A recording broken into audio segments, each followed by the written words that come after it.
చేసింది.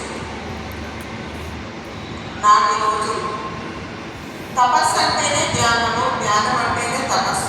అప్పుడు తపస్సు అనేవాళ్ళు, ఇప్పుడు ధ్యానము అని మన పత్రి గారు ధ్యానం అని చెప్పడం జరిగింది. మన కృష్ణ పరమాత్మ కూడా ధ్యానం అనే చెప్పిండు భగవద్గీతలో అంతా.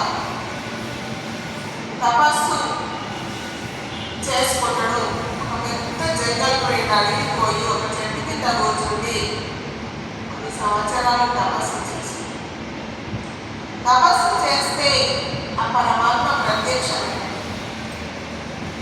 పరమాత్మ ప్రత్యక్షమై ఏమి కావాలి అంట, ఈ తపస్సుకు వచ్చిన అని నీకేమి కావాలో కోరుకో, కోరిన వరాలు నేను ఇస్తా అని ఆ పరమాత్మ ప్రత్యక్షమై ఆ భక్తుడితో చెప్తే, అప్పుడు ఆ భక్తుడు ఏమంటాడంటే, పరమాత్మ నాకు నేను మనసులో ఎప్పుడు ఏమనుకుంటే అది జరగాలి అని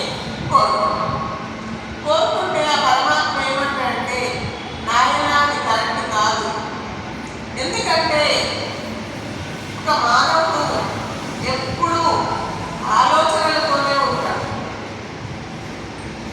శుద్ధి లేని మనసు ఆలోచనలు ఎప్పుడైనా ఆలోచిస్తాయో తెలియనప్పుడు నువ్వు ఎప్పుడేం ఆలోచిస్తావు, మంచి ఆలోచిస్తావో చెడు ఆలోచిస్తావో తెలియదు, అది జరిగిపోతుంది. అది కరెక్ట్ కాదు నాయన, ఇంకేదైనా కోరుకుంటానని అంటాడు.